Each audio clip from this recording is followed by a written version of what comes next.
I don't know how we got started talking about cockroaches, Britt, but now I feel like they're crawling all over me. They're like everywhere right now. How did that start? Don't blame you're Mandy. In a basement. Don't blame Mandy. You're in a basement. I have in a bunker. You're right. Yeah. And that's where cockroaches live. Cockroaches, and, cockroaches. Do you have a lot of cockroaches in California where you are? Yes. You do. Yes. And we have cockroaches that fly too. Oh God, they finally made it up here. That's like hellspawn. From Mexico. That's hellspawn. Oh, it is. It is. It's bad. Fortunately, we don't have a lot of them yet. It's not like Florida where they're flying everywhere, carrying small children off. Jeez. But yeah, there's a few places. I mean, there's quite a few places, but that I work in LA. Some of these buildings, these rental buildings that I work in, that literally you walk in. This is where people live, and it's broad daylight, high noon, and the cockroaches are on the wall, on the ceiling. They don't care if it's dark or not. They'll literally walk right up to you and say, "Yo, what you doing in here?"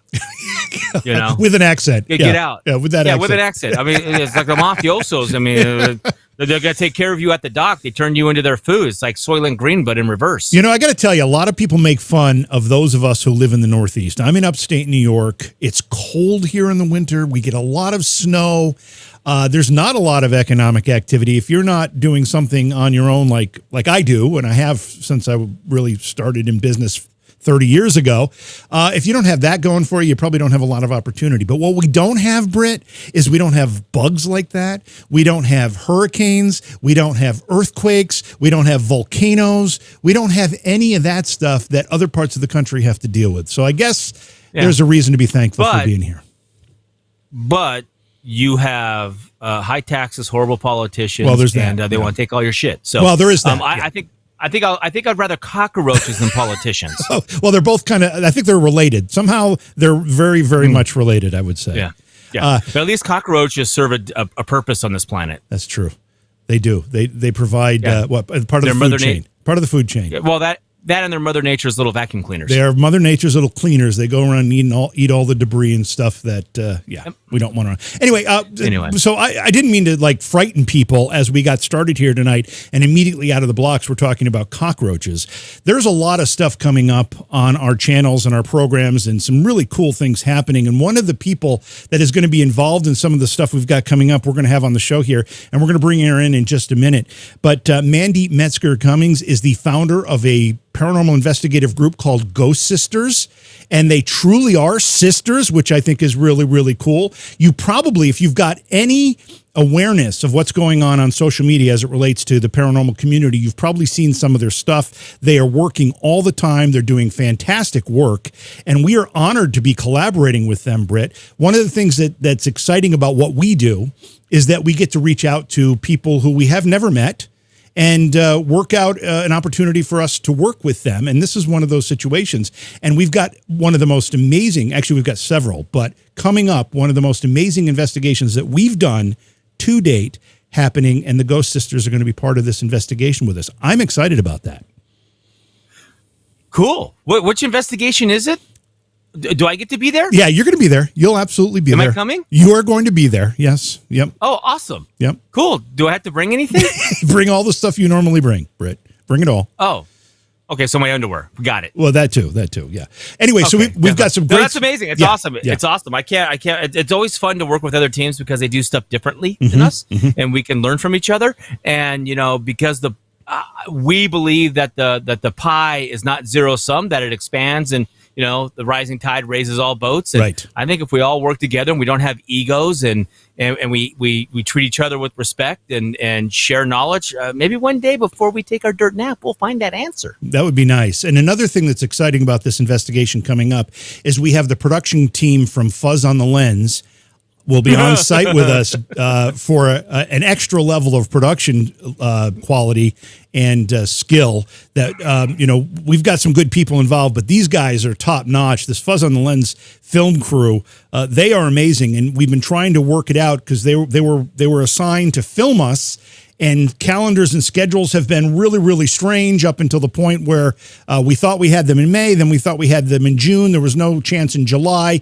And finally, in August, at the Bailey Seton Hospital that the Ghost Sisters are going to be joining us at, the Fuzz on the Lens film crew will be there to document the whole thing for us and put it into a neat little package for everyone to enjoy.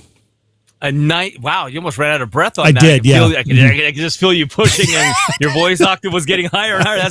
Normally you don't do that because you're a professional at this. And I totally just foobarred and shared our stream to our Paranormal Reality TV page and not my page. So I've got to correct that foobar. All right, you fix that. While you fix that, I'm going to. She's been very, very patient here, waiting in the wings. But again, our guest tonight, we're going to be talking with Mandy Metzger Cummings. She's the founder of Ghost Sisters. She's a rising star along with her sisters in the paranormal community. And Mandy, welcome to the show. I hope we didn't scare you away by starting the conversation with cockroaches. I mean, that's not a very pleasant way to start.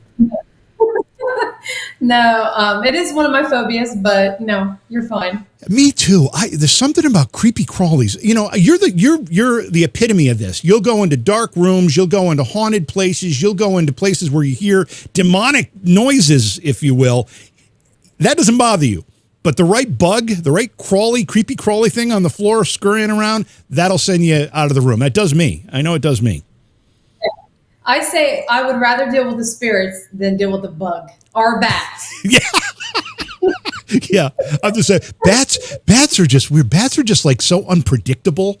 You know, the way they fly around, you just I don't know. I mean, they're beautiful little creatures in their ugliness, but they are just so unpredictable. Anyway, I don't know how we got off on this. I want to say hi to Pam and a bunch of other folks who are checking in. I got to switch around to the different chat rooms to say hello to people, and I'll be doing that as we get going here. But before we get talking about some of these collaborations we're going to do, Mandy, some of the things that we've got coming up, I want to learn a little bit more about you. Now, you and I have had a chance to talk.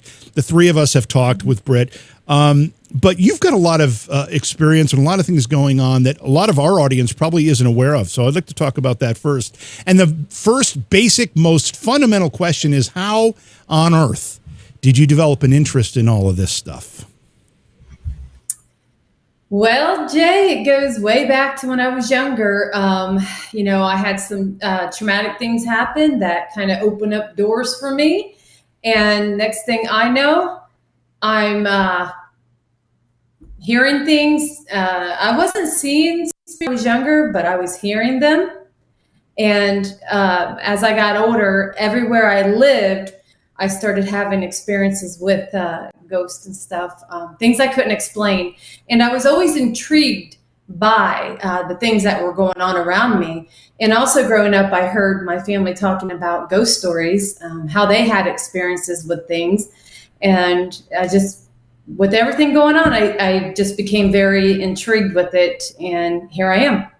When, you know, there's a difference between becoming interested and intrigued, which many people do, and taking that next step and actually, you know, grabbing the flashlight, the K2 meter, and going into dark rooms and trying to communicate. What made you cross that threshold?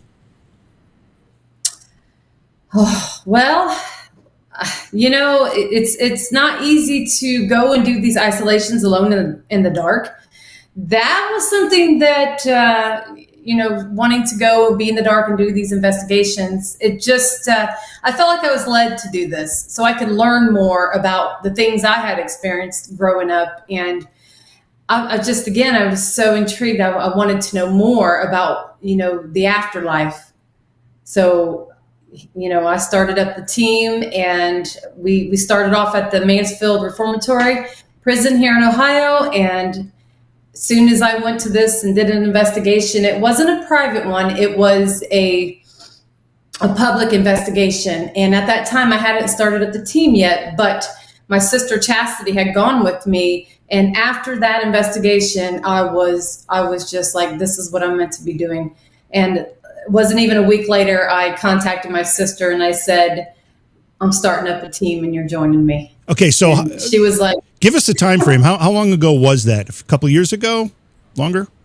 No, this would have been October 2017. Okay, so about 6 years ago. So when you contacted your sisters and said, hey, we're going to do this and we're going to do it a lot, so we're going to form a team here. We're going to call it Ghost Sisters. Maybe you didn't have that name in the beginning. I don't know how that worked. But what was their reaction? Were they like, Mandy, you're crazy. What are you talking about? Or were they, let's do it? Well, actually, Bobby Jo, she did not join the team until about 2.5 years ago. Now, Chastity, she's been on my team since 6 years ago. She started with me right from the beginning. And Bobby Jo came on later.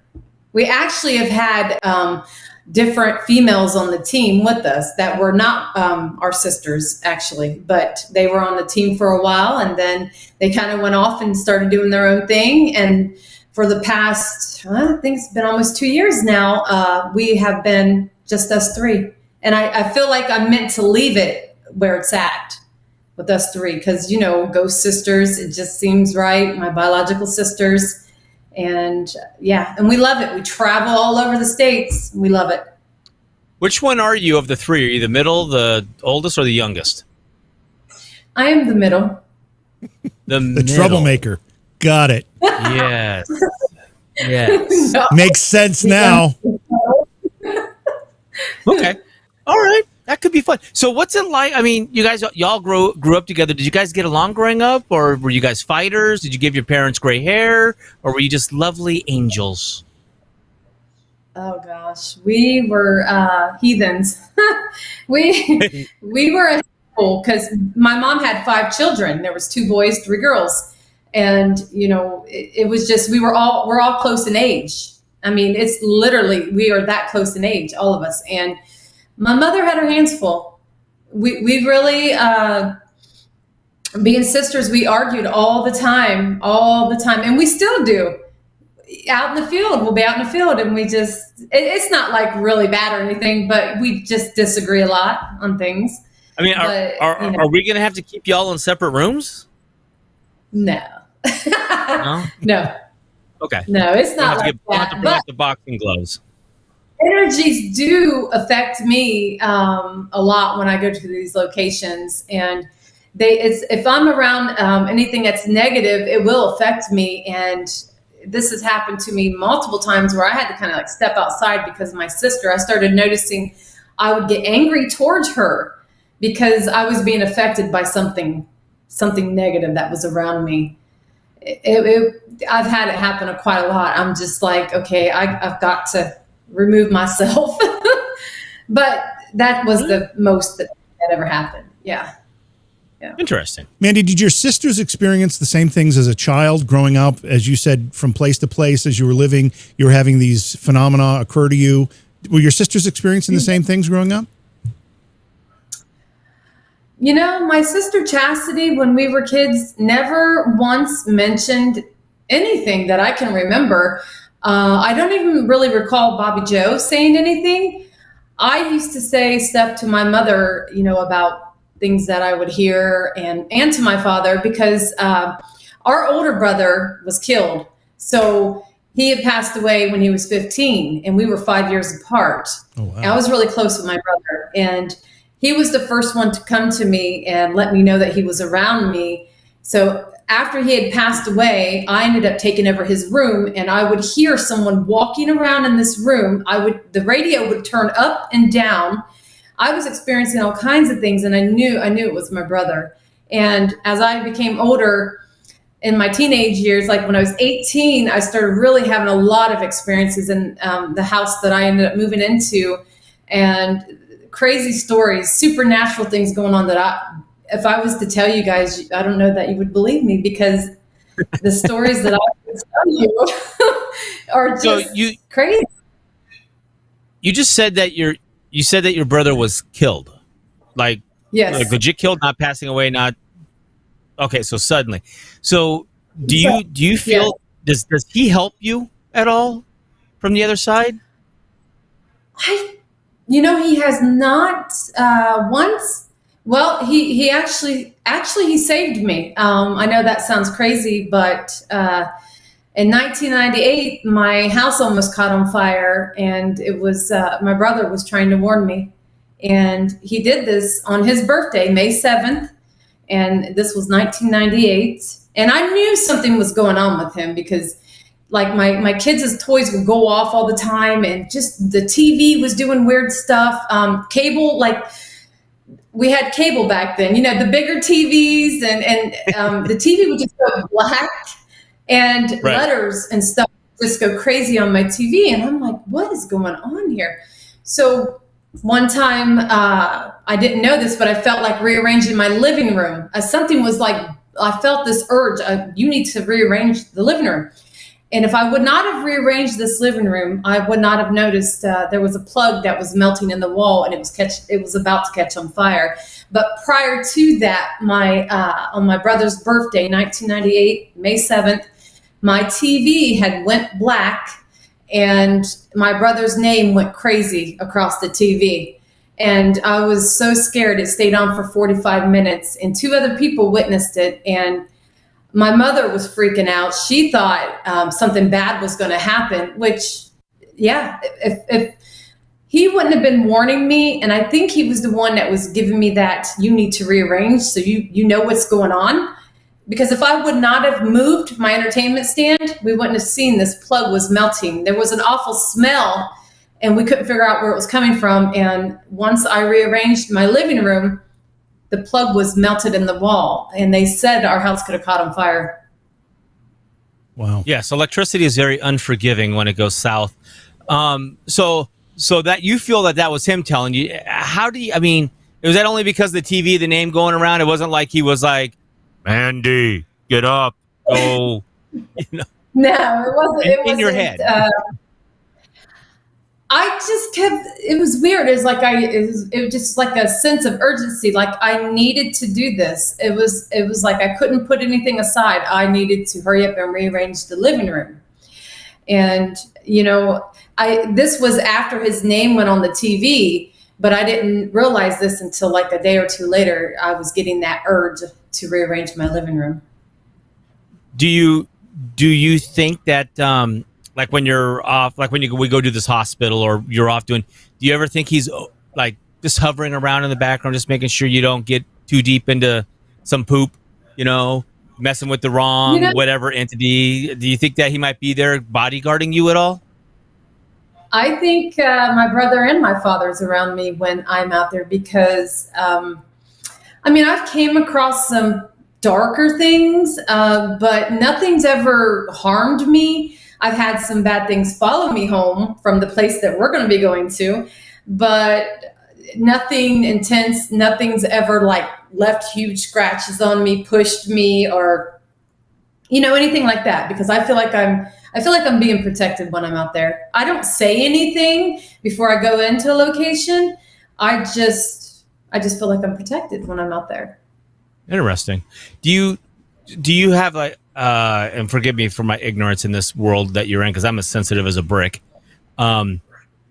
Do you have like, do you have spirit guides or anybody that's kind of helping, guiding you, giving you hints, saying, look over here? And do you think it's the same person that's following you, or is each location you go to got something different going on, different energy, different spirits, different whatever we're dealing with?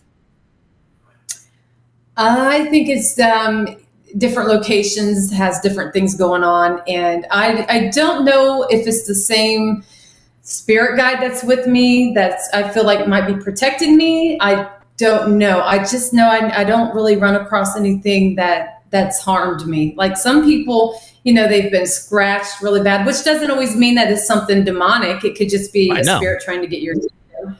But a lot of people, depending on the situation where you're at and what happened at the location, they're going to take it as it could have been something demonic. Well, demonic, I've just never. Demonic drives clicks, which makes them money. So everything's demonic. So the demonic stuff is very, very, very, very, very, very, very, very, very, very, very, very, very rare. Like probably 99.9% of the people like, oh, it's demonic. Yeah, it's not demonic. It's just a grumpy ghost. They're old. They're grumpy. Come on, get off my lawn. And, I feel how we are in this life. When you pass away, that's how you are in spirit if you're still here. So if you're an angry old man, you're going to be angry in spirit. You're someone who's funny, outgoing.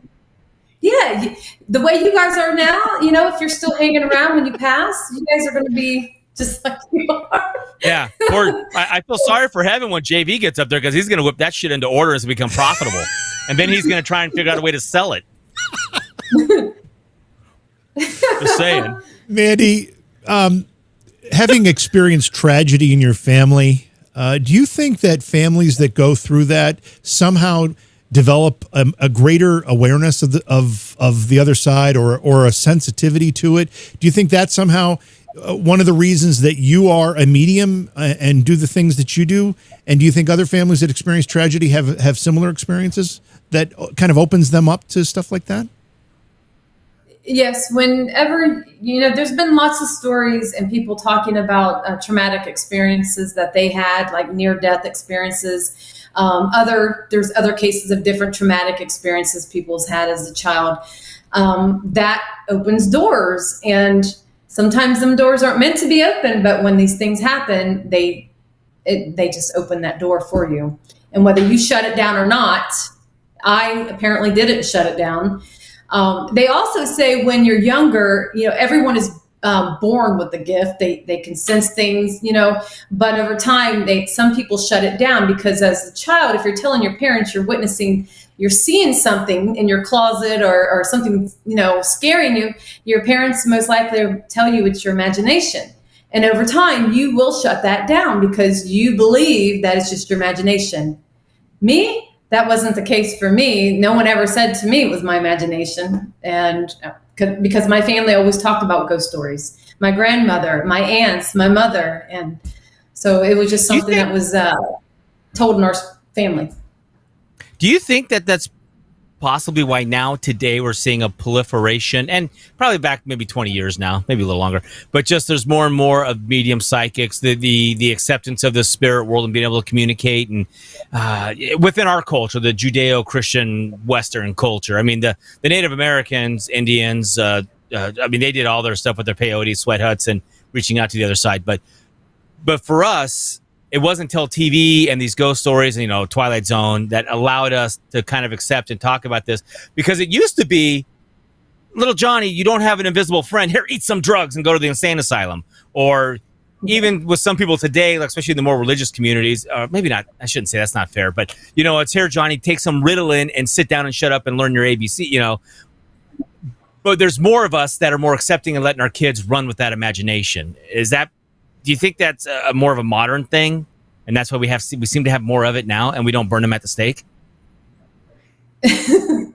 I do. I think it's become an acceptance to people now. They're coming out more with it. They're not being afraid to show, their true self. And, I worked in law enforcement for 8 years. Do you know how hard this was for me working in law enforcement? Everyone knew what I was doing.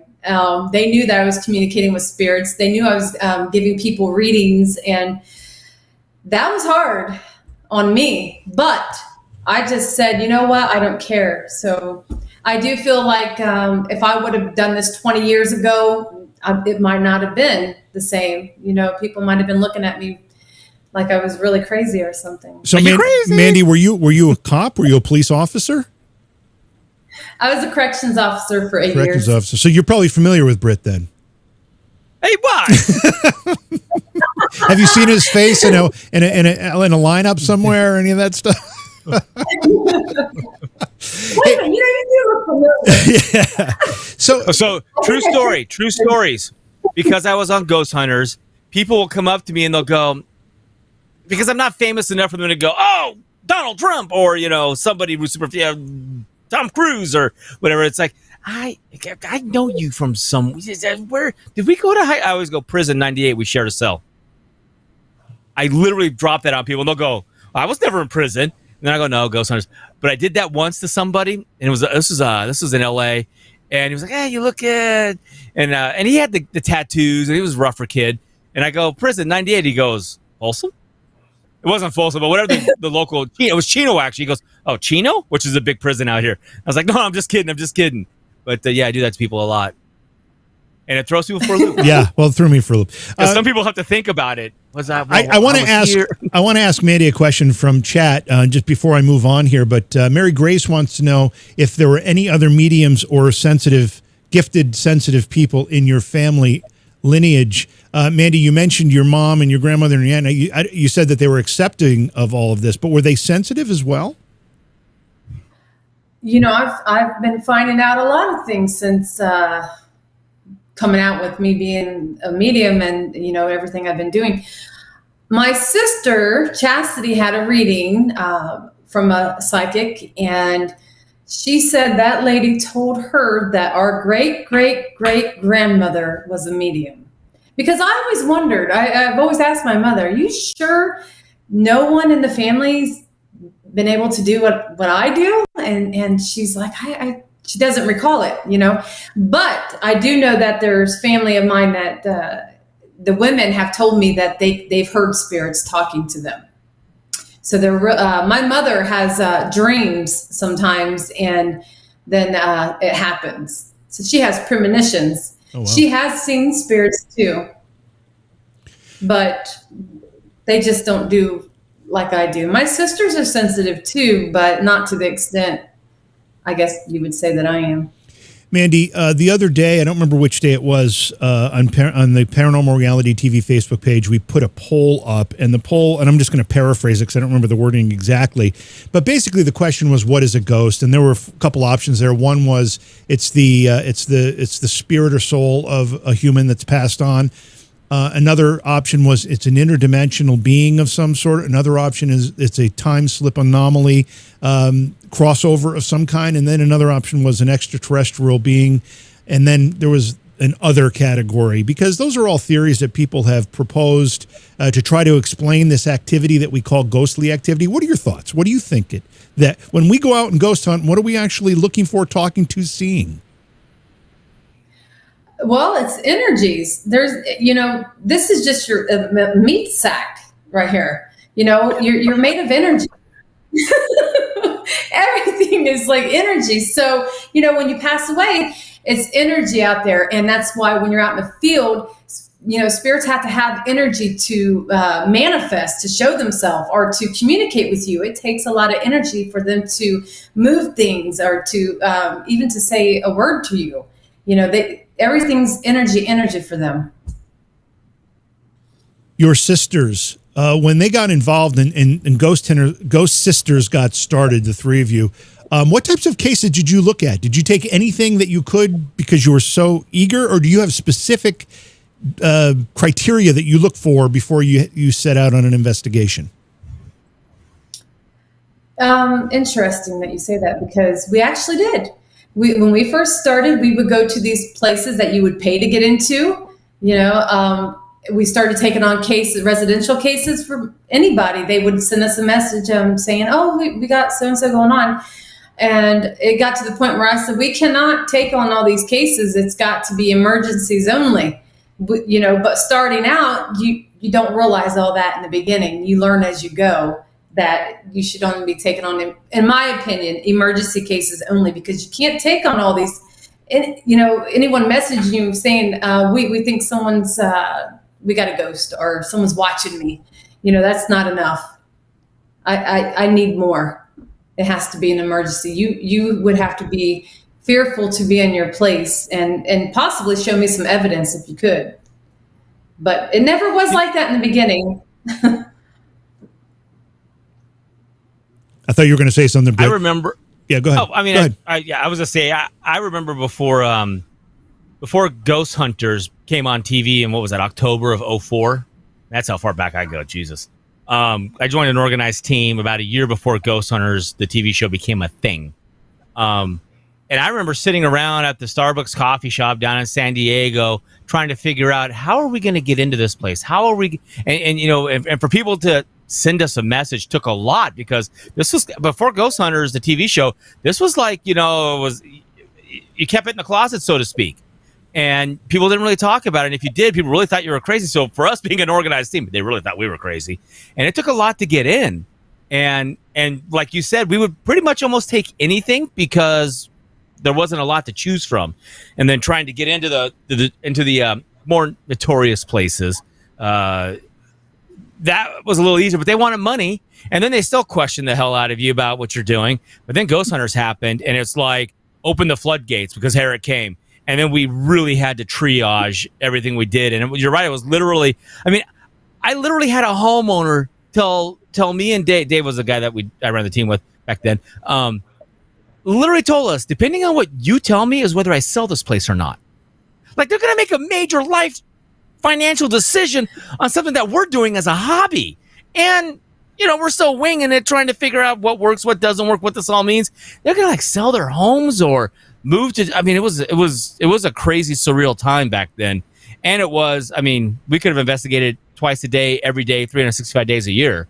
So you really had to triage it, and now it's a little different, but you're right. In the beginning, it was slim pickings, and now it's like, ugh.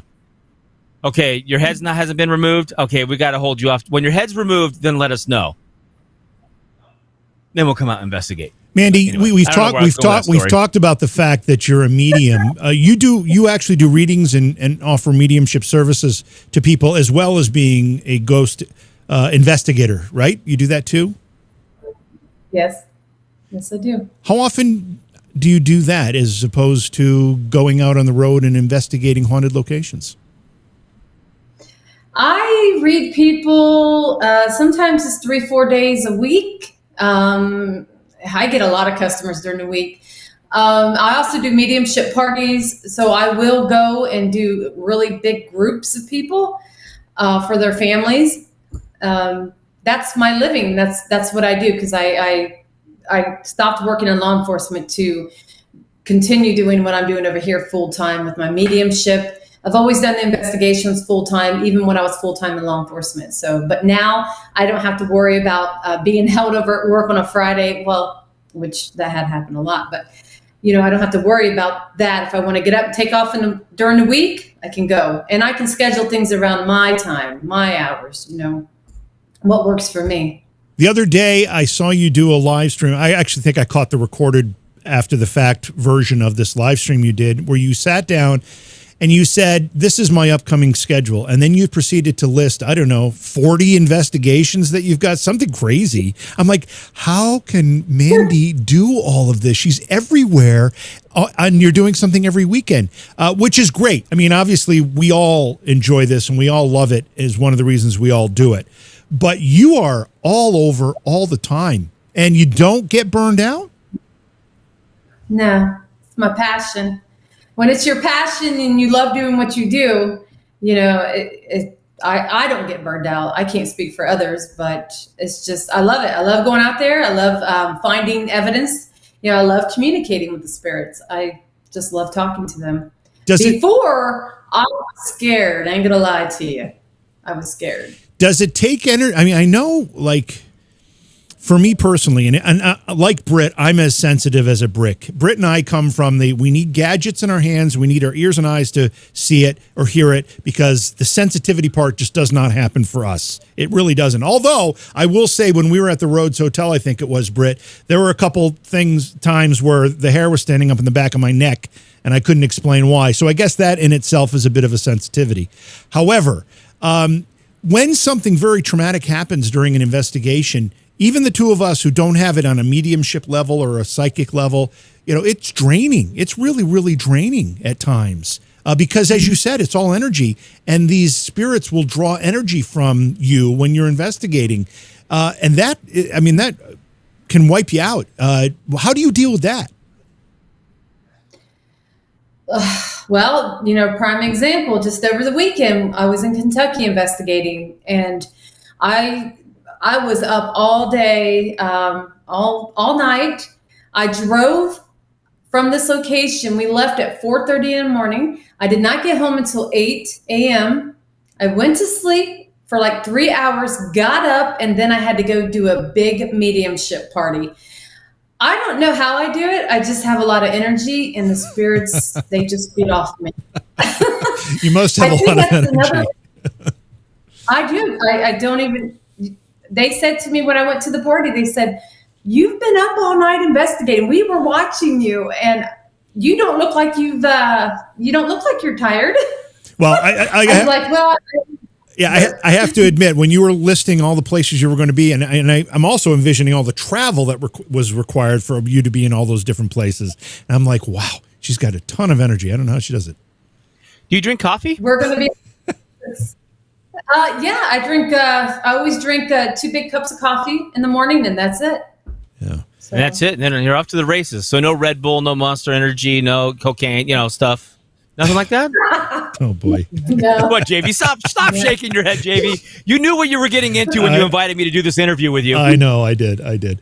Mandy, I want to just touch on this and then I want to move on. But a lot of mediums will use the second word a little. They use it differently, but the word psychic. Do you consider yourself a psychic in addition to a medium? I got a little bit of everything. I'm just going to tell you, I don't call myself a psychic medium, but I know that I have those abilities. I'm also a physical medium because I can feel what happened to spirit. And when I'm giving people readings, I can feel things that are coming up for them or things that are going on with them right now. So let's talk a little bit about investigations. Obviously, we've got 3, I think, that we're scheduled to collaborate on, and we're going to get to those in a minute. But one of the things, other than watching videos of you investigate, we haven't investigated together. What are the types of things you like to do? What equipment do you like to use during an investigation? And what impresses you the most as far as evidence that you gather? Well, we do have some interesting spirit boxes. A lot of people, most people use spirit boxes and some don't. But I really like using the spirit boxes because you can get some intelligent responses. And, when we ask a question and when they're saying your name through the spirit box, to me, that's really, compelling evidence to me. Okay. Especially if you don't have a short name.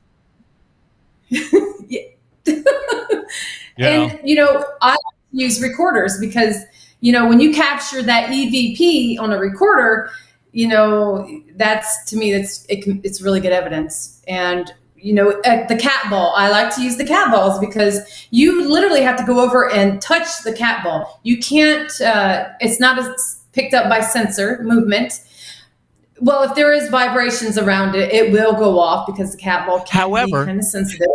But if you put multiple cat balls out or multiple K2s out or multiple REM pods out and only one goes off in the middle of the damn room and everything else doesn't go off, how is that happening?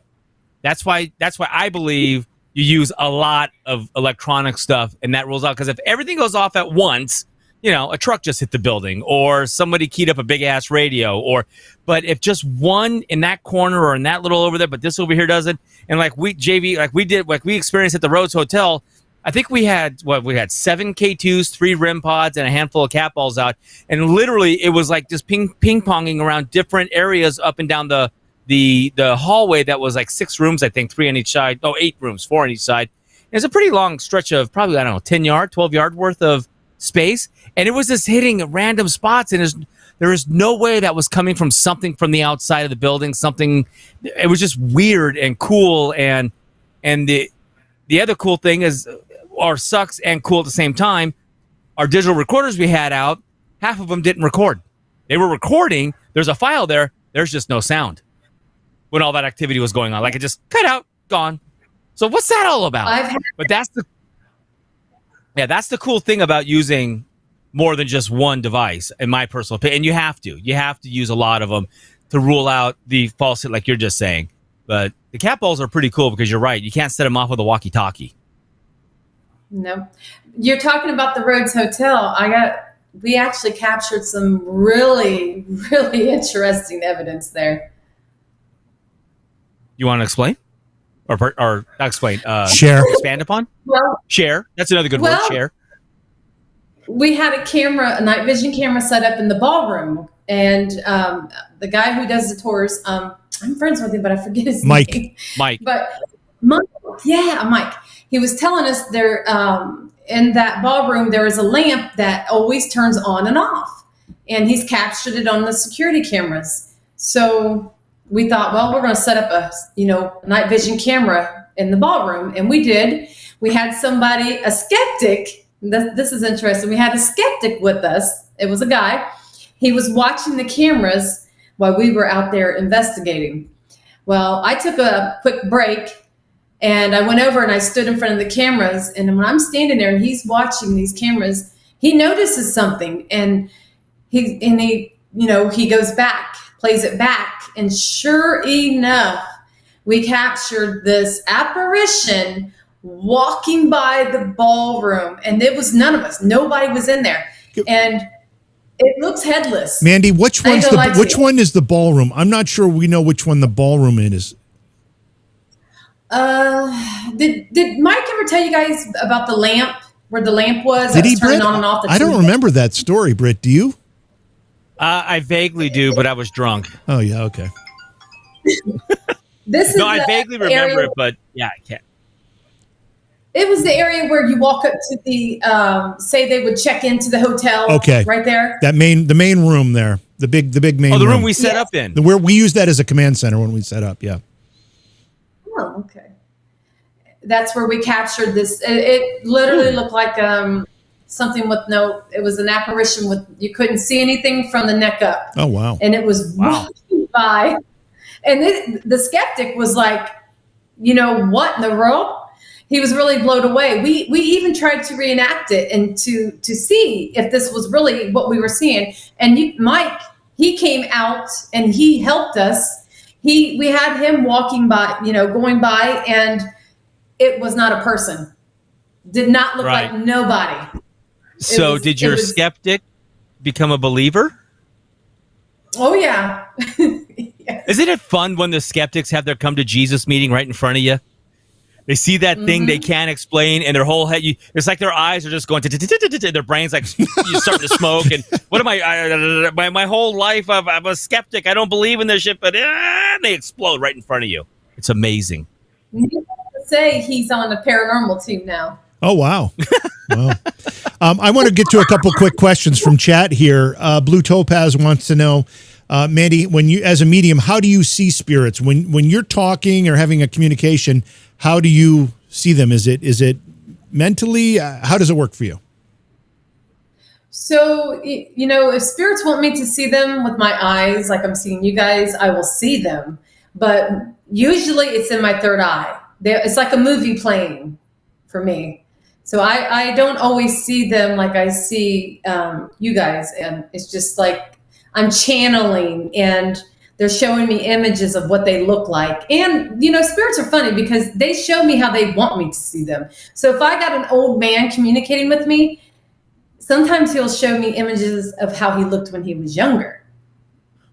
I would do that. If I'm showing you who I am, I'm going to pick the best me. Hell, I may even pick the dude 2 doors over that was a hell of a lot better than me. Yes, this is me right here. I'm Brock Hudson or whatever.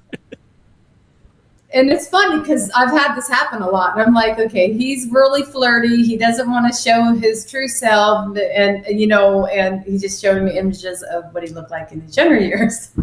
So I have to point out, Mary Grace in our chat room, she's in the Twitch chat room, said, JV, maybe it was the head of the apparition in the ballroom that appeared in the upstairs doorway that you saw. Now, Mandy, when we stayed at the Rhodes Hotel, I'm assuming you slept there. We slept there. We slept in. You did not? Oh, we did. And one of the experiences I had was that when I was going to sleep, I was in the first room at the top of the stairs to the right, the very first room. When I was the first night we were there, I was going to sleep, and out of the corner of my eye, all the doors had glass transoms, those glass windows above the door that they can open and close for ventilation. Out of the corner of my eye, I swore I saw somebody's head peek up and look in the room. And I thought, damn Britt, what the hell? He's trying to do, he's screwing around. I'm going to hear a knock on the door. I want to see you naked, JV. I expected something to happen, and nothing happened, and no one had done that. So if I actually did see something, again, it was out of the corner of my eye. Mary Grace is suggesting that maybe that was the head of the apparition that you saw that was headless. That's kind of an interesting connection. Yeah. So nice catch. Nice catch. We actually think it was a woman that was, a woman was short. It was really short. It wasn't like child size, but maybe 5'2". Short. 5'2" minus the head? Yes. So 5'2" at the shoulders. Yes. So maybe she would have been 5'5". She would have been my height with the head. Right. Interesting. And that was a brothel and had some, I went through some rough time. Who knows? There could have been some crazy, stuff that happened there. Maybe someone was dismembered or at least beheaded for not providing the proper services or for ratting out.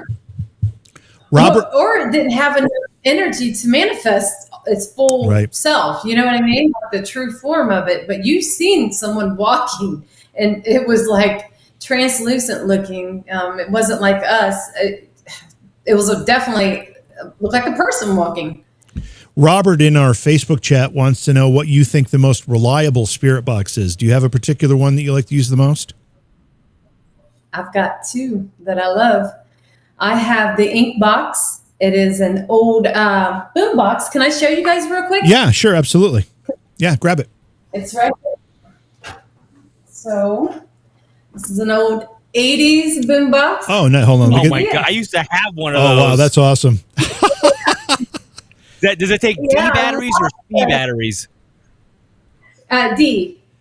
D, of course. Now, nice and heavy. is that modified? Is that modified to be a spirit box? Yes. And you can even get cassettes, and when you're out in the field, and it will record just like a tape recorder. Sure. And yeah, it has the FM station. It has sweep 1 and sweep 2. It's amazing.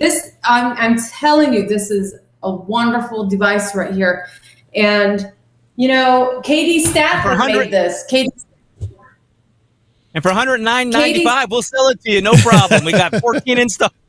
I can't imagine those are easy to find anymore, those boxes. No, probably not. So there's another one, and it is the intercom box, and it is a direct link. So if I want to, when I'm in the field, I can use it as a direct link. And Jay Prather made that device, and I love it too. Now you did a stream not long ago where you were testing a new piece of equipment. You had, I can't even remember exactly, but you had something on your head or whatever. What was that? That is the brainwave, also made by Katie Stafford. Do you guys know who Katie Stafford is? No. He was on the Travel Channel, Ghost of Morgan. He was on The Devil's Perch. Yeah, he's well known out in the field, and he makes devices. Okay. They call him the scientist, but he's an amazing person who creates these devices, and he's always coming up with new techniques. But yeah, the brainwave is something that I was able to get, and there's only maybe 3 people that I know of that has them, and it's amazing. What it's doing is it connects to a spirit box that does not have a sweep. It's just the FM station, and it has a sensor that you put on your head, and it has this dot right here in the middle. It's like the sensor. And it clips to your ears. I think it's more sensors here for your ears. And it's rating my mind. So whatever I'm thinking is coming through the spirit box. And I can literally use my mind to make it go faster. Like the sweep starts off really slow. But when I start focusing, I can speed up the box, like faster sweep. It's truly amazing. It's different, and I'm still trying to figure out, different ways to use it in the field. So far, I've come up with, someone asking me questions, but I don't hear them. They'll be in another room, and I'm tuning in the spirit to see channeling and see what I get, and it comes through the spirit box. That's just one of the ways we've been testing it out in the field. So, Britt, Pam, I think she's in the Facebook chat, wants to know what our favorite devices are. What's yours? Do you have one that you like most above all, Britt? No. I like them all because they all serve a distinct purpose. But in general, what we did at the Rhodes Hotel with all the different devices that we had, we spread them out. That technique is what I like the most. It's just you put as much equipment out. I'm going to actually back up for a second here because I saw a comment that Slacktastical said in there about, well, Britt, if he has all the stuff out, he's going to be too focused on the equipment, not pay attention. And I learned, actually, Grant Wilson taught me this lesson. And I would get so into the lights and flashy things, I would miss stuff happening. So what I've learned to do is you put all the equipment out, and then you step back and let the equipment do its thing. And then you focus on what's going on in the room. And the lights going off or the noises going up will then draw your attention when you need to look in that direction. So stop staring at the equipment, let the equipment do what it needs to do. And then you get to actually experience, like how we saw that, whatever the hell that thing was in where was that? The shadow thing that crawled up the wall and down the ceiling at us, and that was Rolling Hills. That was at Rolling Hills. Thank you, we saw that. Rolling Hills. You know, I would have missed that before because I'd have been too focused on equipment. Yeah. So to pick one is hard. It's like trying to pick your favorite child. I mean, I have one, but I'm not going to tell him. But you can't pick. It's more about the technique, and you use everything that you have in your grab bag. There is no reason when you go out to investigate an area to leave anything back at command center or in the trunk or in the bag. Put it all out, because you never know where the activity is going to happen at. Like Mandy was saying, it takes a lot of energy for these spirits to do what they're going to do.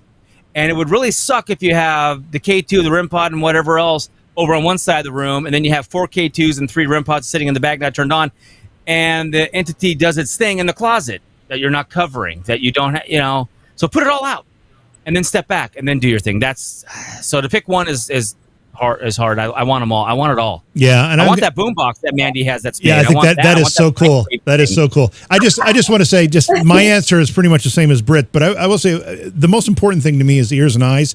And the problem with ears and eyes is that I can see something or hear something, and then I can go downstairs and tell everybody about it. But without any type of evidence, it just lacks that additional substantiation that makes it real. It's real to me. But having that something else to substantiate it, whether it's a K2 meter, whether it's a video camera or an audio recorder or a cat ball, that just adds that one more element that allows somebody else to understand the experience that I had. However, the Neuralink is coming, and we may have that USB port in the back of our neck that we can just plug into and download our experience, and therefore it might actually go from a personal experience to something that you can actually document share. That's not that can't be manipulated. Yeah, okay.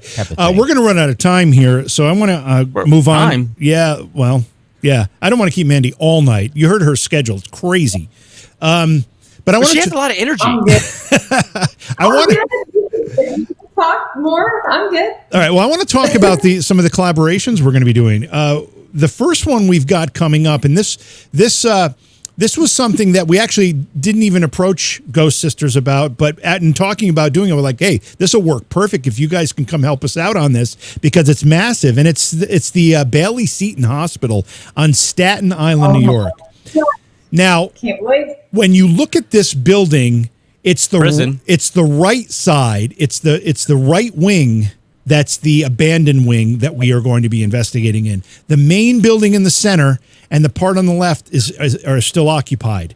It's the right side, and then there's another building in the back, which is it's gorgeous. Looks like it was built in the late 19th century. It's Gothic looking. It's really, really cool. And that was their psych ward.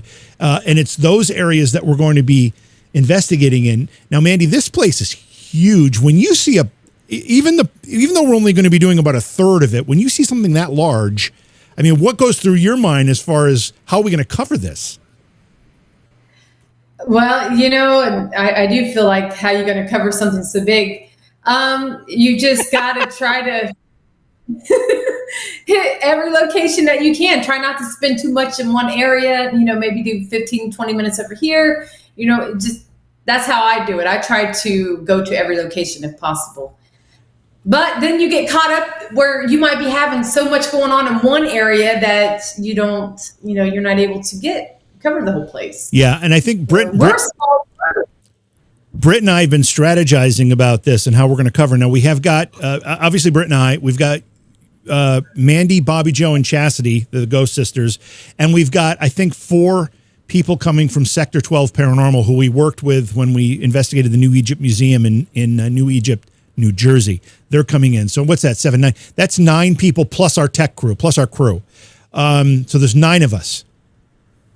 So what you guys could do is take half of us on one side, cover as much as you can, and then at some point throughout the night, switch and just see, so that way everybody has an opportunity to try to, be able to get through the whole place. Right. And the other challenge we're going to have is the fact that, again, it's so big that our equipment is going to limit us. When I say equipment, I mean our filming equipment, our wireless equipment that allows us to live stream the investigation.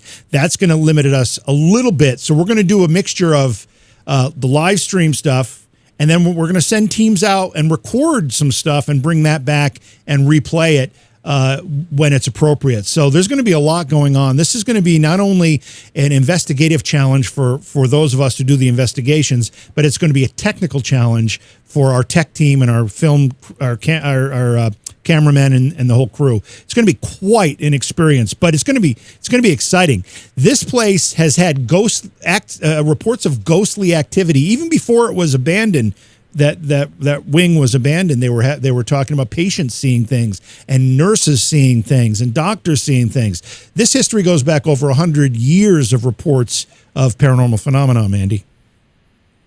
I can't wait. I've never been we've not been to upstate New York yet, so this is big for us. We've not done an investigation there. I've never been that direction, so. Well, you're in for a treat. You're in for quite a treat. Oh boy. I want, and not only, here's the other thing. We're going to do that big, all-encompassing, holy crap investigation. And then we're going to do that Friday, Saturday, and then we're going to take a day off, which is really not a day off, but a day off. And then Monday, Tuesday, do another investigation, and then a day off, and then another investigation. I mean, yeah, we're going to be like Mandy. Crazy. We're going to be like Mandy. We're going to be all over the place. Yes. Yeah. You guys are be like me. So the problem is Mandy's half our age. I don't have that energy anymore. Well, I need my nap. So Mandy, that's what we're doing. We're collaborating on in August. The Bailey Seton Hospital. Then in September, we've got 2 investigations. We're coming to kind of your neck of the woods to investigate. Tell us about the location. The first one is the cottage, right? yes, Brunella Cottage. This is in Galion, Ohio, which is like 25 minutes from where I grew up, where I'm from, Marion, Ohio. This is a very interesting. The bishop is the one who built the place. He lived there with his family, his wife. He named the cottage after his wife. Her name was Ella Brown. So if you flip that, you get Brunella. So he did all this for her. So it was all designed for her. You know, he was a bishop. He passed away, I believe, in the location. And back in those days, you know, the embalming was different than, of course, what it would have been now.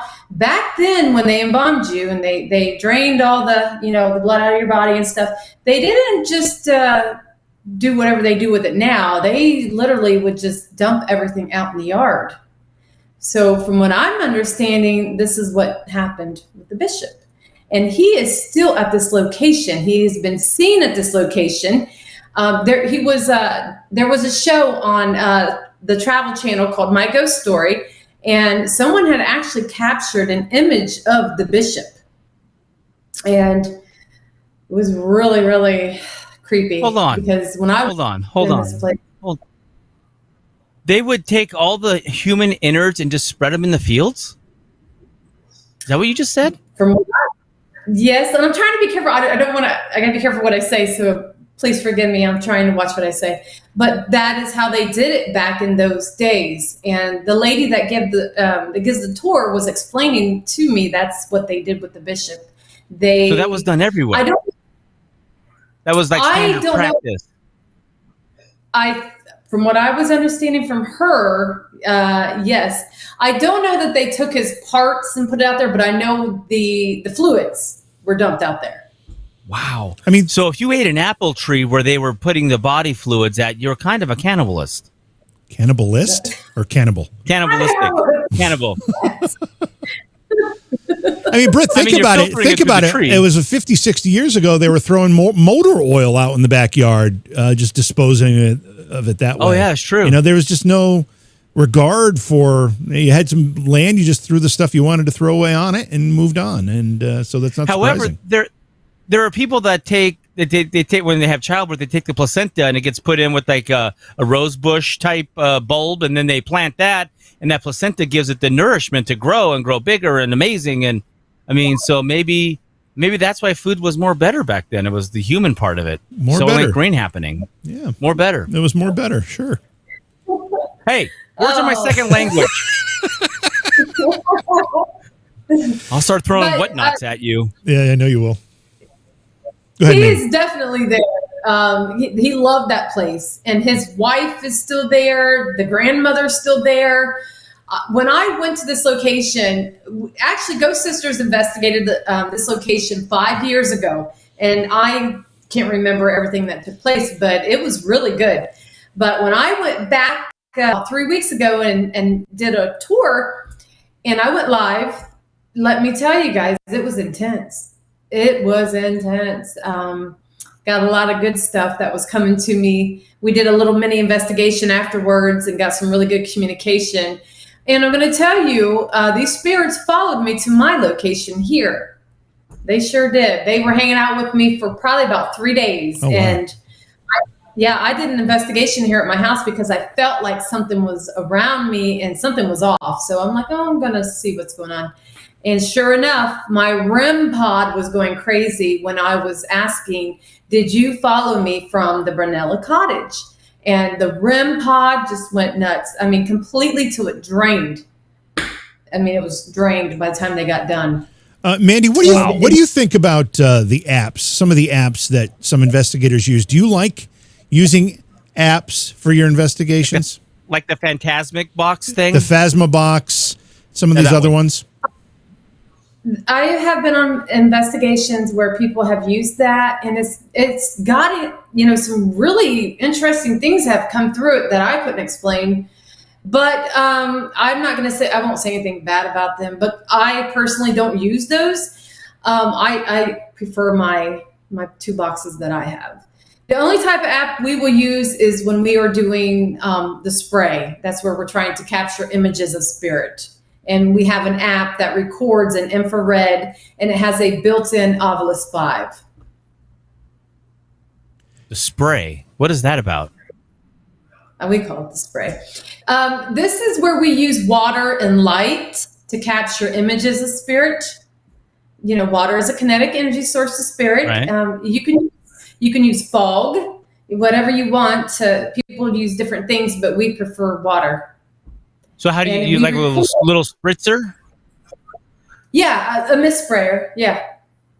Huh. And one of the sisters will record, and you got to use a lot of light, bright light, and one of us is misting, over the light, and we ask the spirits to come over here so we can take a picture.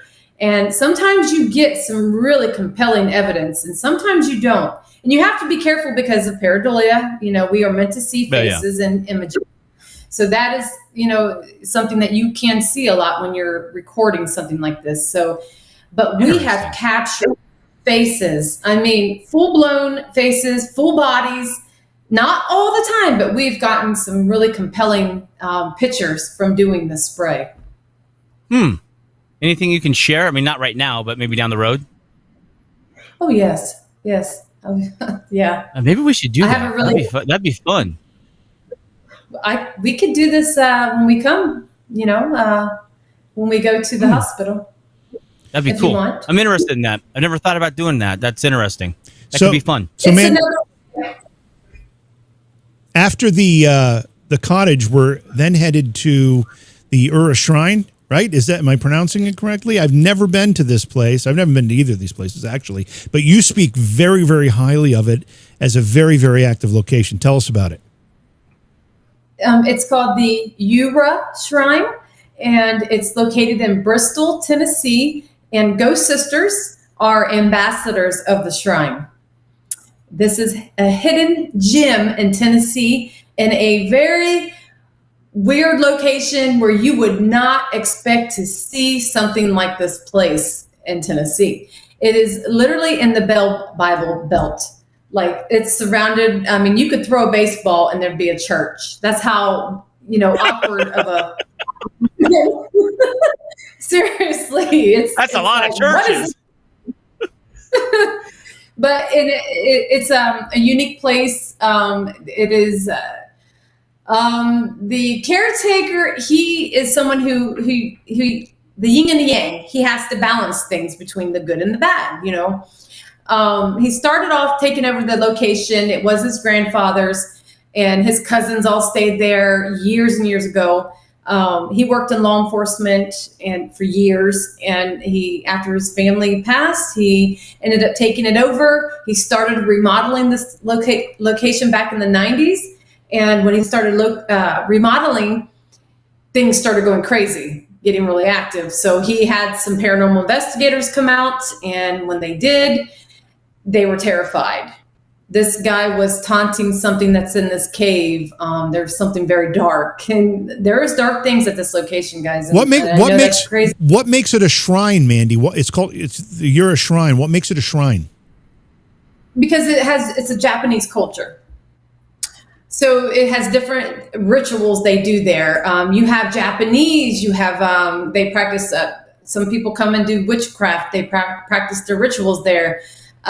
Just different practices go on at this location. But Japanese is one of the things that they do at this location. All right, so we're going to be broadcasting live, streaming live at all of these locations, starting with the Bailey Seton Hospital in August. Then we're going to the Brownell Cottage in September, and then almost immediately after that, we're going to be at the Ura Shrine.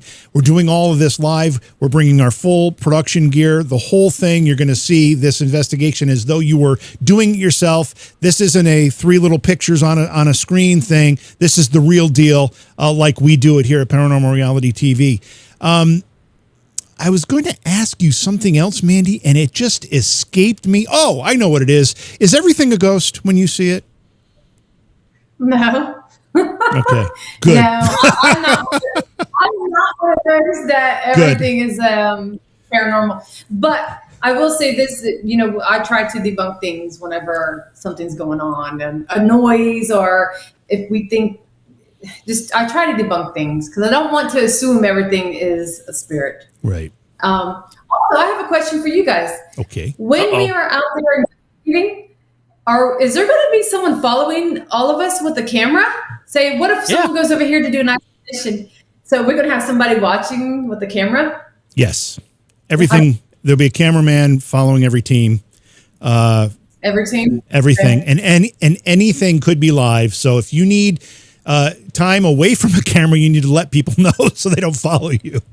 Because there are times you need a moment. You know, you need to take a breath. And we get that. But unless you say that, there's most likely going to be a camera on you somewhere, because we not only have the people walking around with the cameras, but we also have static cameras placed strategically as well. So more than likely, more than likely you're on camera.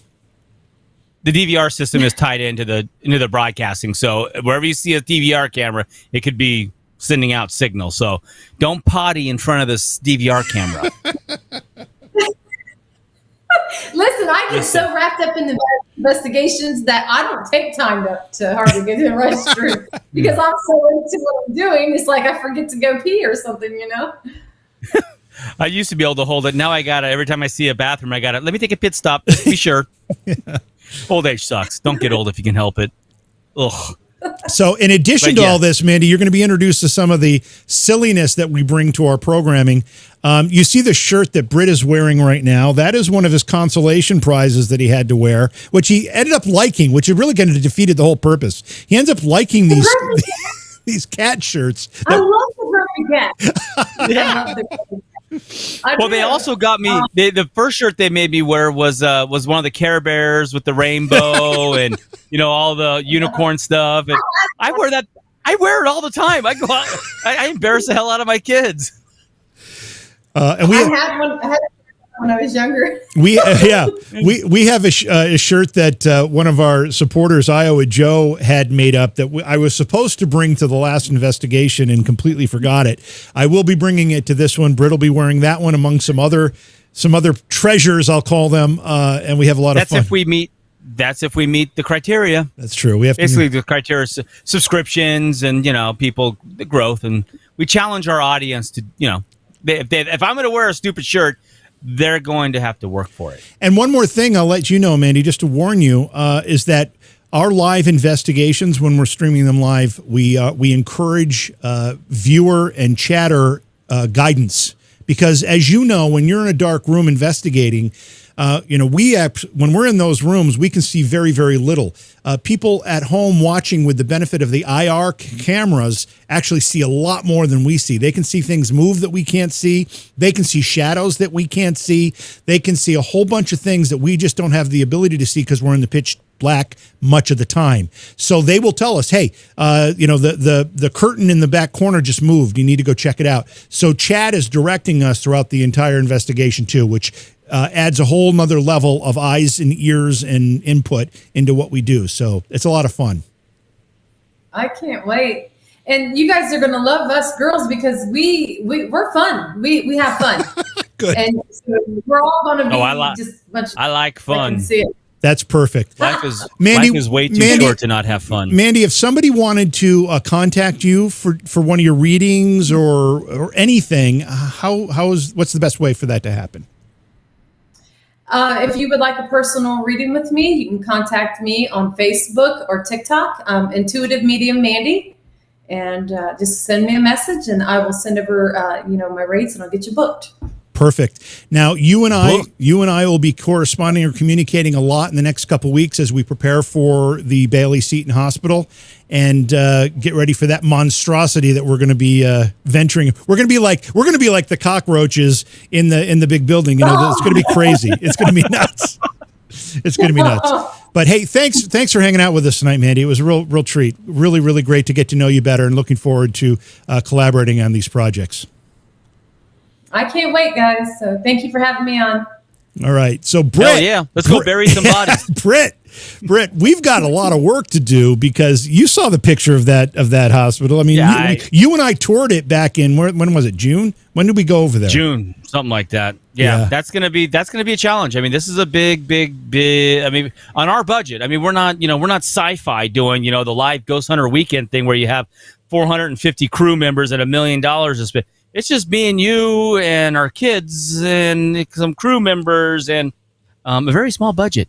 Yeah. So, but we're going to pull it off, and it's going to be amazing. We are. Yeah. So you don't have to be a big network anymore to bring great content to the interwebs. Yeah. And I love the fact that we actually have camera people, and we have a way to get out of the phone. All the we're able to do the night shot. I just love that we're able to be at that level of technology, and we can properly mic people and have good audio. So the people that are taking the time to watch us can at least hear what the hell's going on. They can hear it and see it. Yeah. I see it, and then be a part of it. Right. So it's a fun project that just it just is a lot.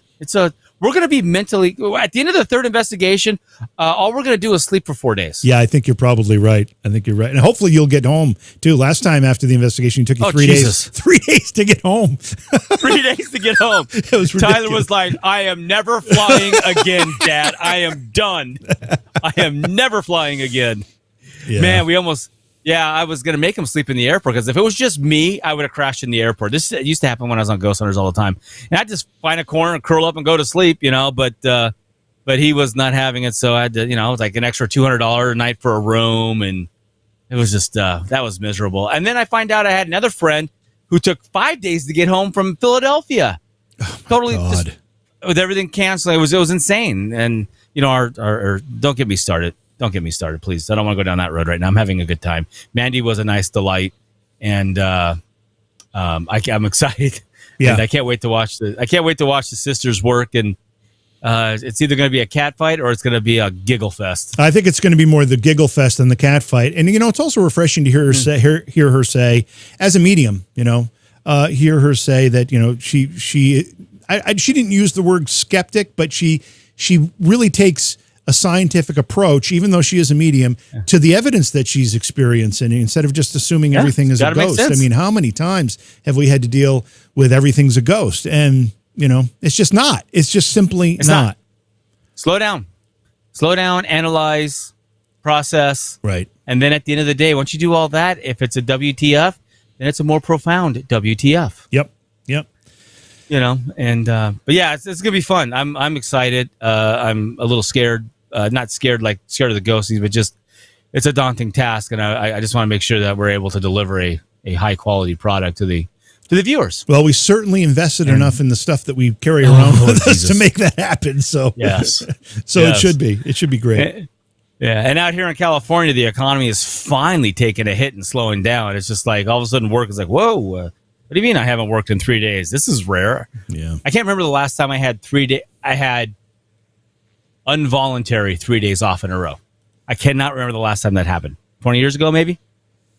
And I've had the last 3 days off. It's been crazy. Yeah, and then just a reminder that we've got the Sector 12 Paranormal team or part of the team coming to join us as well for the Bailey Seton Hospital investigation. And if you remember Danger Close? He was the guy that would not go into the basement because he had such a terrible experience in there.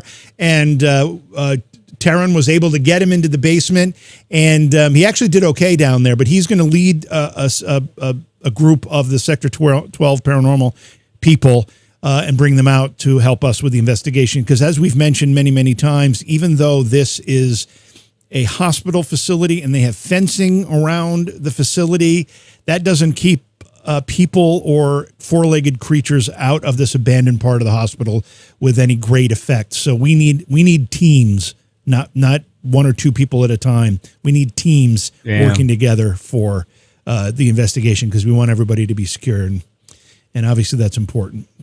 Plus, there's some hazards. I mean, if someone goes down, we got to be able to carry them out. There's definitely some. It's going to be interesting. It's going to be fun. I can't wait. I'm excited. Yep. All right. I'm excited. Me too. And it's going to be a good time. Me too. And what other news do we have? For those that are enjoying our paranormal cartoons and that little adventure we're on, boy, let me tell you, we've been working on scripts today, and we're getting better and better at our writing, and a lot more funnier, more complex, a lot more funnier, a lot more complex scripts, etc. We also started a TikTok channel, and the name of the channel is para underscore, because you're not allowed to do the dash in TikTok apparently, underscore a underscore guys. Okay, that's not what it is. Let me help you out. It's pair underscore underscore normal underscore guys. It's not para. We better look at that. No, I did. You showed it to me last night, and I checked it, and it is pair underscore underscore normal underscore guys. There we go. So if you're on TikTok, give us a follow. Find us, give us a follow. That'd be greatly appreciated. It's actually doing really well, a lot better than I thought. I put up the last 4 videos we've put out, and the TikTok kids seem to enjoy it. Good. And by the way, pair is PAIR. It's a play on a paranormal guys, like, paranormal guys versus a pair of normal guys. Oh, my God. I'm just now getting that. You are not. I had no idea what you were doing with that. Even you. I had no idea what you were doing with that. No, just getting it. Oh, my God. That's fucking hilarious. Oh, my God. But now I'm terrified that I have it all misspelled. You don't. Okay, good. I'm glad. For someone who doesn't have TikTok on any of his devices, which is probably the smartest thing in the world to do. Yeah, I do not have TikTok on anything. Yeah, sadly, I went down that rabbit hole before I realized what rabbit hole that was.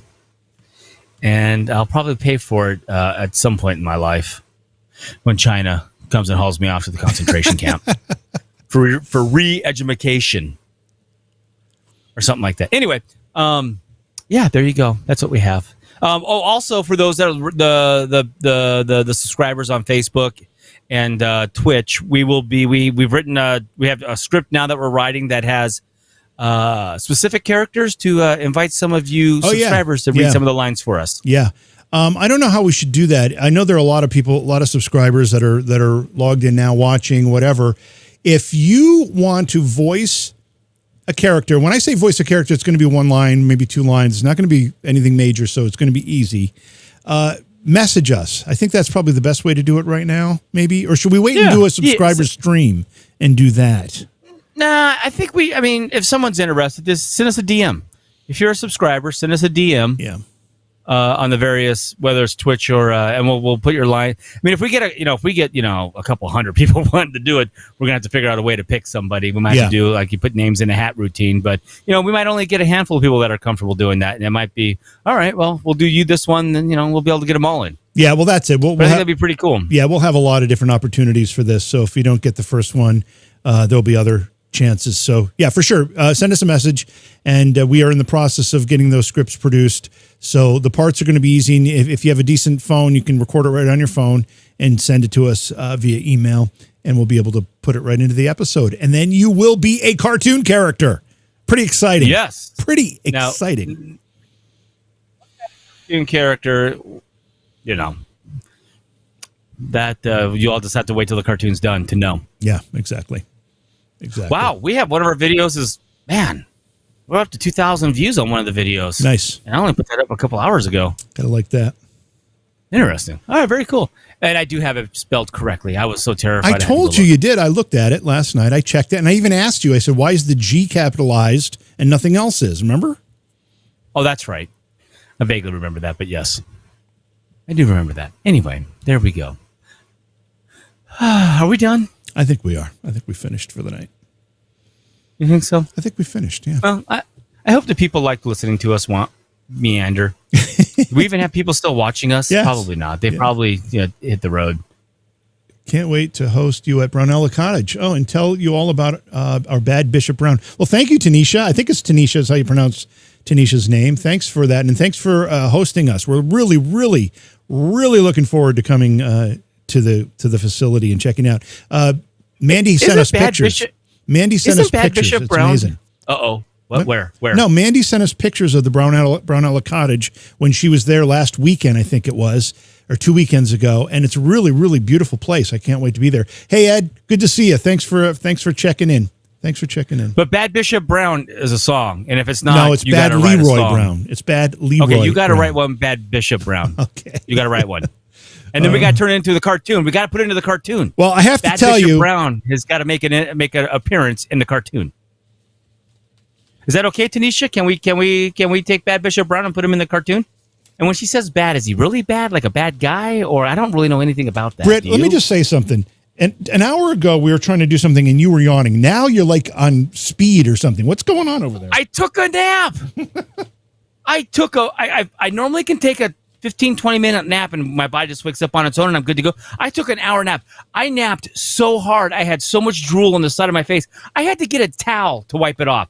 That's how hard I was asleep. So now I'm awake, and I'm ready to go, and I have all these thoughts, and I can't wait to get back to the script writing. And I'm already starting to have a whole cartoon thought process with Bad Bishop Brown in my head. Now how you're going to animate it, I have no idea, but that's not my concern. I just have to make the good script. And then what does Bad Bishop Brown look like? Oh, look, and Tanisha said, yes, we can make him a cartoon. Oh, nice. He was a communist and a heretic. Oh, wow. Oh, all right. Well, then we'll make him very bad then, because we don't like communists. At least I don't. I like making money and keeping my money. All right. Are you acting like you're busy over there because I'm being boring? I'm looking for something that should have been right on the top, and it's not. Because I want to, before you do too much work, where the heck did this go? And Edward Janowski said that, sorry, I missed the show. Well, Ed, you can just replay it and watch us. It's true. Like right as you're drifting off to sleep, just play it in the background. So then we're in your dreams haunting you. It's an amazing technique. Just make sure that I have a full head of hair and I'm buff in the dream. That's all I ask. This is ridiculous. I had this piece of paper just before oh, here it is. It's right on top. I just didn't recognize the name. Oh my God. Okay. So I know you can't really read this, but it says The Spooky Serenade. Oh my God. And this is a script where Britt writes a song. So don't tell me I'm writing Bad Bishop Brown. I've already got a script here where you're writing a song and performing it. So is it going to magically become Bad Bishop Brown? Well, I don't know. We'll have to see now. We'll have to see. Oh my God. All right, Slacktastical, send us a DM. We're looking for voices. We're looking for voices to fill a couple of these extra parts. So definitely. Yeah, Slacktastical. We need an old lady voice. So we'll have you do an old lady voice. That could be taken very rudely if you were just somebody listening to that. Have you seen the stuff that Slacktastical said to me? No, I haven't. He's very aggressive towards me. So if he can dish, I can dish. Oh, boy. All right. No, Slacktastical, we need you to do a sultry, sexy lady prostitute voice. That's what we want you to do. We have a lot of different options. So yes, we do. Yeah, so send us a message, and we'll start doling out some of these parts for our subscribers as a way to say thank you and a way to get you involved in some more of what we're doing. So, and by the way, just, some people have said, well, I thought you guys were doing live investigations. What's with the cartoons? We're doing both. We're doing both. We just wanted to have some fun, and this has been a lot of fun going down this road. So it's crazy to think that 10 days ago, 12 days ago, we had never animated really anything. It's true. Written scripts in detail like we're doing. I mean, I didn't see this road coming. This is not where I expected to be, but man, it's a lot of fun. Yeah, it is a lot of fun. And it's crazy to get inside your head and then just let the crazy ideas go and then try and write them down as fast as you can before you forget them. Because at my age, I think about them and then the next one's in and that one's gone. If I didn't write it down, it's gone. I know. That is a problem. Yeah. The other thing I'll say, just part of this experience was fun because when Britt and I recorded the first script, the first time we were doing these characters, I was just speaking like I normally speak. And Britt started was doing this weird high-pitched thing. I'm like, why is he sounding so weird? It's so weird. I was going to say, I'm going to talk to him about sounding so weird. But then when we put it to the character, it was like it was meant to be. I'm like, it's a cartoon. And wait, have we aired the Ice Machine one yet? We haven't even recorded. Oh yeah, we recorded it. We haven't animated. We haven't animated. Oh my God! Wait till you guys hear the Ice Machine's voice. I don't know where JV. He's pretty straight laced, and he does this voice for the Ice Machine, which is, I mean, it's like Yosemite Sam but more angry. Yosemite Sam. I don't even know where he got it from. It was like, where'd that come from? Oh my God. Oh my God. But doing these voices is a lot of fun. Yeah, you're right, Slacktastical. That's the thing. I was like, why is he being so weird with this voice? He's being crazy. And then when it went into the character, it was like, oh my God, it's perfect. It was so funny. It was so very funny. Yes. Anyway, yeah, we're having a lot of fun doing that. So we're doing more, and we're actually getting better at writing and animating. And it's kind of funny because all of a sudden JV will learn something new and I'll watch a rough cut and I'll go, oh, when did you learn that? That's new. Yep, that's true. Oh my God, it's hilarious. Yeah. Anyway, there you go. So hopefully these scripts will become more, not adult as in like XXX adult entertainment, but just more adult level. Adult humor. It'll be, it'll keep your attention. Kind of like South Park-y or King of the Hill or something like that is what we're going to try and morph it into. Right now it's kind of kiddie level. It's great for kids, which I don't know. Maybe that's the way to go too. I don't know. I'm just having fun. But what I want to do is start taking some of these ghost stories that people tell and somehow can bring in these ghost stories that we've all experienced or we've been at the Stanley Hotel or the Rhodes Hotel or the insert the repeat the famous story that someone has told over and over again and somehow work those into cartoonies and animate them, and I think that'd be kind of fun. Yeah. Anyway, yeah. I don't know. I think I think people are starting to. No, they are, and I just want to give my pitch again for subscribers. First of all, thank the people that have subscribed, because even though we haven't had as much of an opportunity to do some of the special content, we ramp that up whenever we can. But more importantly than that, the subscriptions help us get out on the road and do this. These are not small projects, as we've outlined to you. Having people like the Ghost Sisters join us. We've got, I think she goes by Intuitive Erica Marks, I think is her name, another psychic that's going to be joining us at some point for an investigation. I think the Bird Mansion that we're doing the weekend after we're doing the Bailey Seton Hospital. Those things are really expensive. Bringing people together, getting them to the same place, putting them up, and the equipment we have to employ, all that stuff is very, very expensive. So your subscriptions, your support, whether it's through stars or super chats or just subscribing, it is all very, very appreciated. It helps us do all of this. It makes the burden a little lighter on the two of us as we move forward doing this. So thank you. And if you would remember to, if you're on Twitch, and remember to link your Amazon Prime account as a subscription. That gives us financial credit, even though it doesn't cost you anything. That would be helpful too. So thank you to everybody who has done it, and thank you to everybody who is going to do it. We really, really appreciate that. And if you're a subscriber and you want to do some voiceover stuff, read some of these lines for us, please DM us. Send us a DM, and we'll put you on the list. And as we're writing scripts, we will think of you guys as we're writing, and then get some lines to you. Selectastical wants to know, can I ask what event company you used for Scaricons? Okay, what do you mean? I'll answer this, because I'm not sure what you mean, but I did it all myself, so I'm not sure exactly what you mean by company. We didn't use any event company. We did it all. The event company was JV Johnson. Right. Basically. Right. Now I would rent some things, like I would rent, pipe and drape, and I would rent facility. Some sound equipment. I'd rent the facility.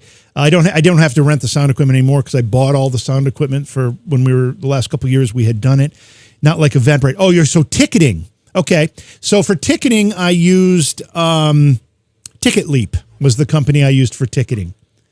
They're all pretty much the same. I liked Ticket Leap at the time, and because our customer base is in there, that's the one I continue to use when we do anything, if that helps you. Hopefully. So that was it. Colleen Castillo is asking, what is a DM? A DM is a direct message. It's like on Facebook using Messenger, or I don't know what Twitch calls their messaging, but it's whatever app you're watching us. YouTube. Oh, YouTube. Does YouTube have a messaging set up? I don't think you can message people on YouTube. I don't think there's a way to do that. So yeah, you might have to jump over either to the website or to Facebook and then message us there on Messenger. Yeah. Yep. Okay, cool. Yeah. All right. There we go. With that, we are on to new, bigger, and better things. We're really, really excited about working with Ghost Sisters and Erica Marks and the Sector 12 Paranormal people, and we've got some others lined up. We've got some great people that are going to be joining Britt and I on these investigations and the adventures. So, and not least... the adventures of JV and Britt. Yeah, and not least of which are all of you who'll be joining us virtually through the live stream. So thanks to everybody, and we'll see you again very, very soon. Promise.